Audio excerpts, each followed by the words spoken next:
Uh, the Kirk Cameron video hit a couple days ago. And now everybody's talking about a subject that doesn't often come up. It does if you're doing any type of eschatology study or anything like that. It'll come up within that context, surely.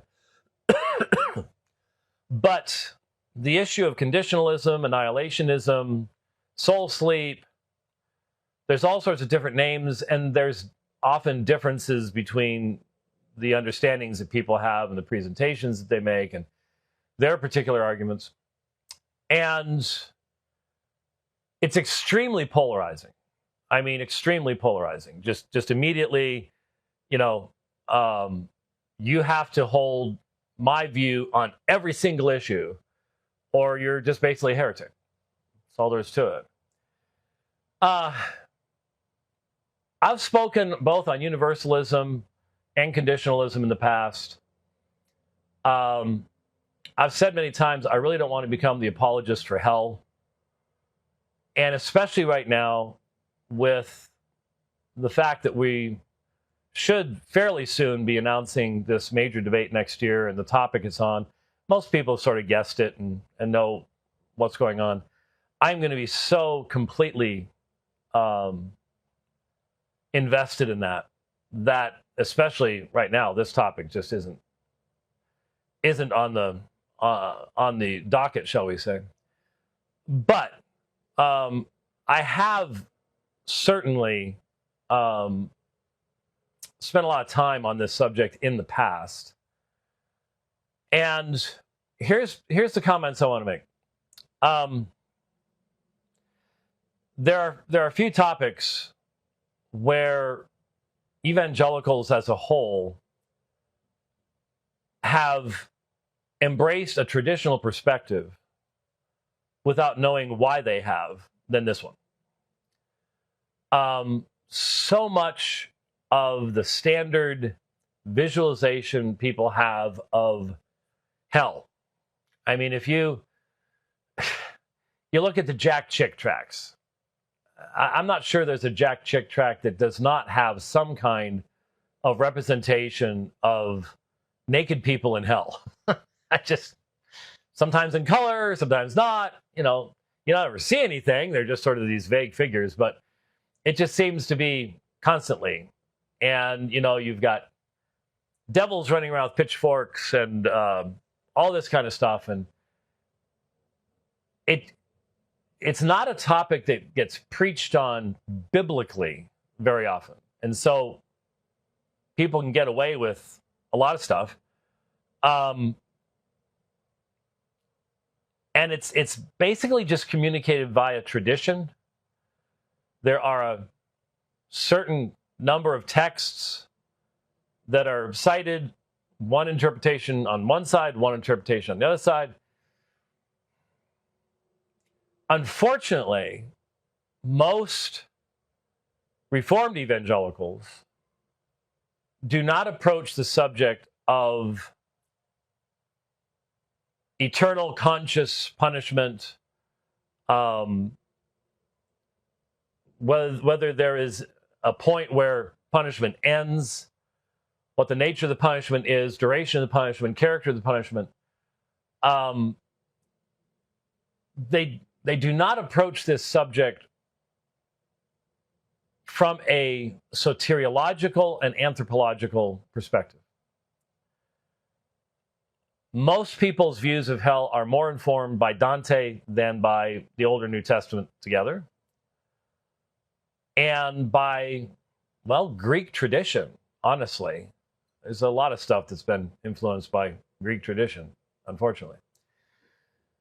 So, as I've said in the past, I think the real issues in dealing with eternal conscious punishment have to do with the nature of sin, the nature of punishment itself, how the glory of God is impinged or impugned.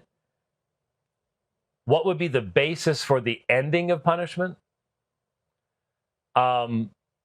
Is there a post-mortem instant sanctification? Do you stop sinning when you die? Or do you actually increase in your sinfulness because the restraining hand of God is removed? How is that relevant to punishment itself? Is it relevant to punishment itself? These aren't the questions that are normally dealt with. Instead, it's, well, hey, it says the fire of their torment shall ascend forever and ever. Or the other side says, yes, but death means annihilation here. It means destruction here. And so it's cessation of existence. And where do you get the idea that the soul actually continues to exist? And that's where most of the argument takes place. And unfortunately, a lot of people, I think on both sides, assume that the scriptures are much clearer on the eternal state than they actually are. In other words, a lot of people fill in from tradition aspects of what they think the eternal state's going to be. And then when you actually get into the biblical argumentation, you find out you're using a different form of hermeneutic than you would for other topics. That's one of the biggest problems from my perspective. And that's why I do not just go rushing into this topic, because I know it's one of the most difficult topics to deal with. Most people think it's simple. That's the problem. If you think it's simple and you think it's just a matter of listing 15, 20 verses, you haven't listened to the other side. And of course, there's a lot of people on the other side that have done the same thing, though in my experience, most conditionalists, annihilationists were raised that way. That's true. But when someone converts to that, then they tend to know both sides pretty well, and vice versa. So if someone started in Seventh-day Adventism or something like that and then came the other direction, they tend to have more knowledge of what the arguments are. But here's what I think. I'd like to throw a few things out here just to maybe slow things down and turn down some of the volume and the heat, and maybe try to create some space for some meaningful conversation. If you believe in eternal conscious punishment of the wicked, that is, that the law of God calls for punishment of sinners. They don't stop sinning when they die. The restraint is removed from their depraved nature. And by the way, honestly, I think Reformed soteriology has a huge impact on this. I'm honestly not sure how, like a provisionist, an Arminian, a non-Reformed evangelical, could really deal with this subject very well, because they don't have a biblical anthropology of deadness and sin, restraint of sin by God. So the stuff that I find most important just isn't a part of their thinking to begin with. So I'm not sure exactly how they would pull it off. But anyway, if you believe in eternal conscious punishment, then you need to recognize something. When it comes to modern day New Testament scholarship, there is a very large portion that, while not necessarily emphasizing this, there's a very large portion of New Testament scholarship that is in some form of conditionalism or annihilationism. Now, again, people define even those terms with variations. I'm not even getting into all that right now. So you've probably read theologians in the past from which you got a lot of benefit. And yet they didn't believe that the wicked will be punished for eternity in hell. They may believe that they will be annihilated.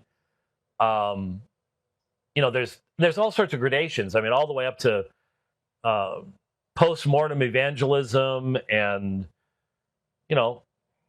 Origen believed even Lucifer himself would be eventually redeemed. So there's been all sorts of interesting perspectives out there over the years. Anyway, so there have been some leading, John R.W. Stott, most people know, actually wrote on conditionalism. And I'd say, especially in Europe, there's a tremendous amount of conditional understanding by people. And so they're out there, and there's a lot of them. And most people don't understand that because they haven't listened to the other side. They haven't considered how challenging the whole subject really is and what the real foundations need to be consistent. So in other words, if you're Reformed, you need to use the same exegetical methodology to address this subject that you address everything else. And what that means is you're going to have to be somewhat humble in just how broad a claim you can make. You have to base things upon scriptural testimony, and there are some elements of just traditional doctrine in people's minds, the pictures that they have, that again come from Dante's Inferno. They come from Greek philosophy and that kind of stuff. They don't really come from a scriptural perspective. So you have to be very specific as to what you're saying.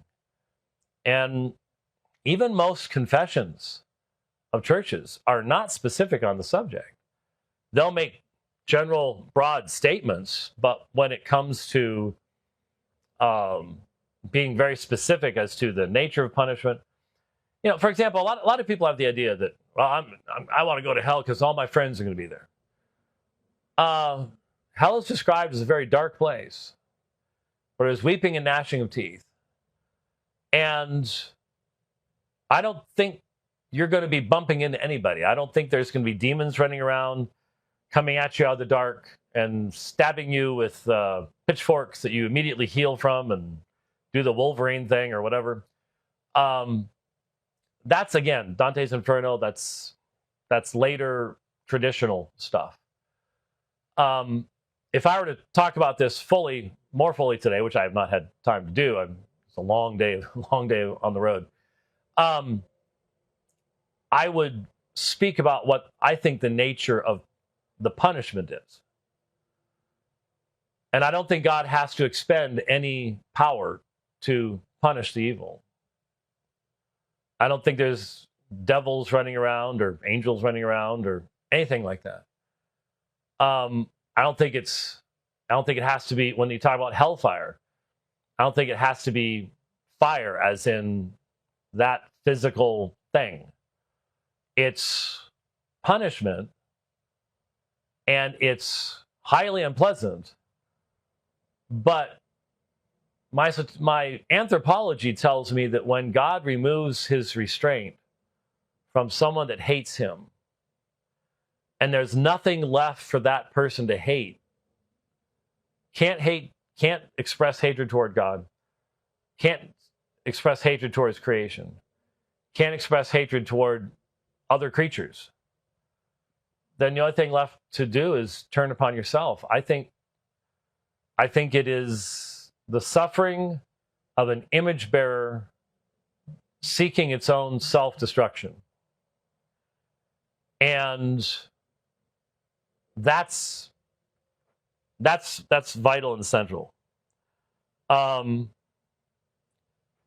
So anyway, I hope, okay, when you get it,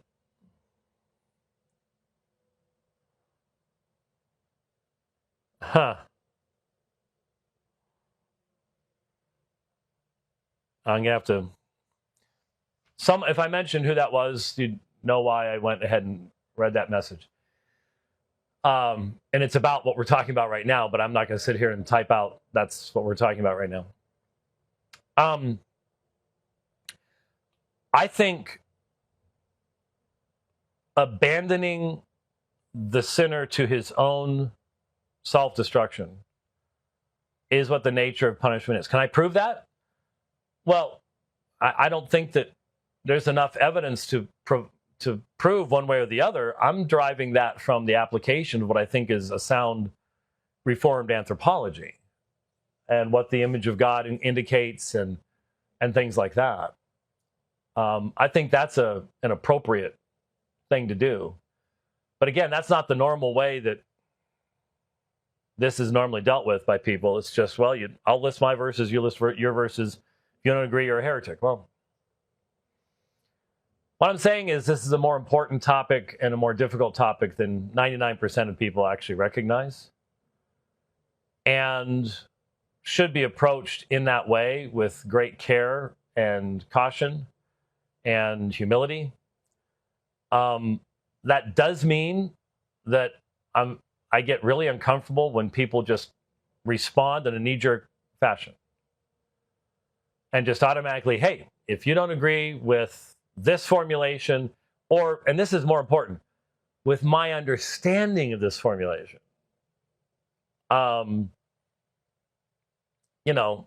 amongst fundamentalists and things like that, it's not just a doctrine, it's how that doctrine is interpreted within their circles that becomes the standard. So that's why that guy's a mid-trib rapturist, he's clearly going to hell, And then there might be somebody else that views that as adiaphora or an error, but not some that would send you to hell. There's so much stuff like that just all the discussion comes to a screeching halt and it just becomes flame-throwing. I'm not sure flame-throwing is the proper term to use in this particular context, but anyway.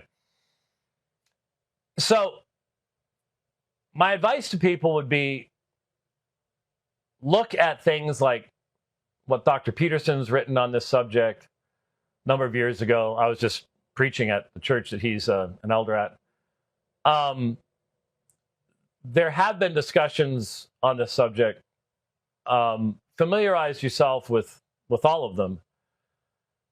But at the same time, try to be consistent in the application of your exegetical standards. Hopefully you have exegetical standards.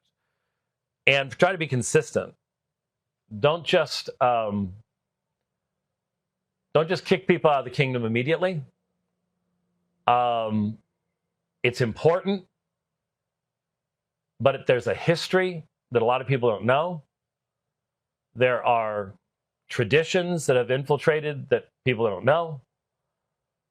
And if we're going to be consistent, then we're going to have to present a very in-depth foundation for an understanding of the nature of death, the nature of punishment, the nature of God's law, the nature of God's glory in regards to his broken law. And I think that's the only way to approach the biblical evidence. I'll also say this. It would be a lot easier to be a conditionalist. I would like to be a conditionalist. That'd be much easier. I mean, it gets rid of a lot of problems. But does it create problems? That's the issue. What problems does it create? I think a lot of people don't really recognize what the problems are that it does create. They assume certain things, but they don't really understand what the ramifications actually are. So someone will say, well, if you don't believe this, you're not going to evangelize, you're not going to do this, you're not going to do that. Well, maybe. It is very, very true that denominations that have no concept of punishment after death generally are not overly evangelistic. Yeah, that's true. But the same accusation is made against all Reformed people, that they're not evangelistic. But we are. So how do you handle that? Consistency is the key. Patience, I think, is necessary. And I think all of us need to have a considerably deeper understanding of what the issues are than is generally prevalent today. Now, what that means is the conditionalists who are focused pretty much solely on this topic, tend to have their arguments very much sharpened, and others who don't deal with it hardly ever at all do not. That is an advantage for them, I suppose. That doesn't make them right. It just means that this is not a topic that is the normal fare on Twitter or X or Facebook or wherever. And hence, it's not overly surprising that what we've seen over the past number of hours has been fairly wide of the mark, shall we say, in providing meaningful enlightenment on the subject. So, just a few comments. What I'm saying is it's a tough subject, much tougher than people realize that it is. And that doesn't mean that I'm a conditionalist. I do not kick conditionalists out of the kingdom of heaven, however. There may be issues in cooperation. There are issues in being in confessional churches.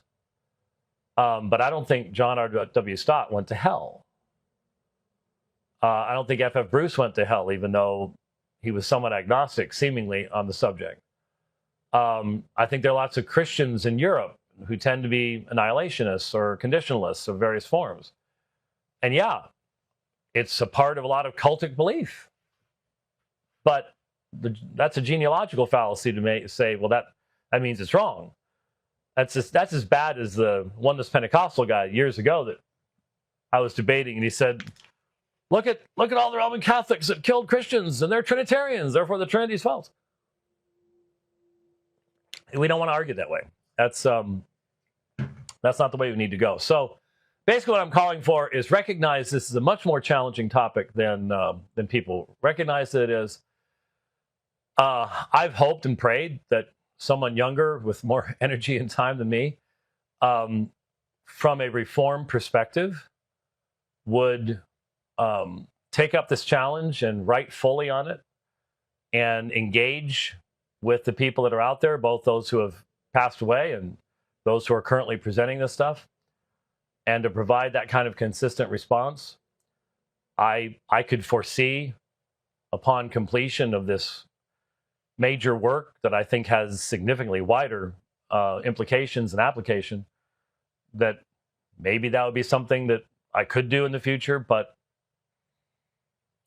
it's not something of great passion to me. And it helps, especially at my age, to really want to accomplish something. So the project that I'm working on now, the subject that I'm working on now, I do have great passion for that. It makes it a whole lot easier to actually do it. But I'd like to see some others step up on this particular subject. So just a few thoughts, encouragement to, I'm not kicking Kirk out of the kingdom because I don't have the right to do it in the first place.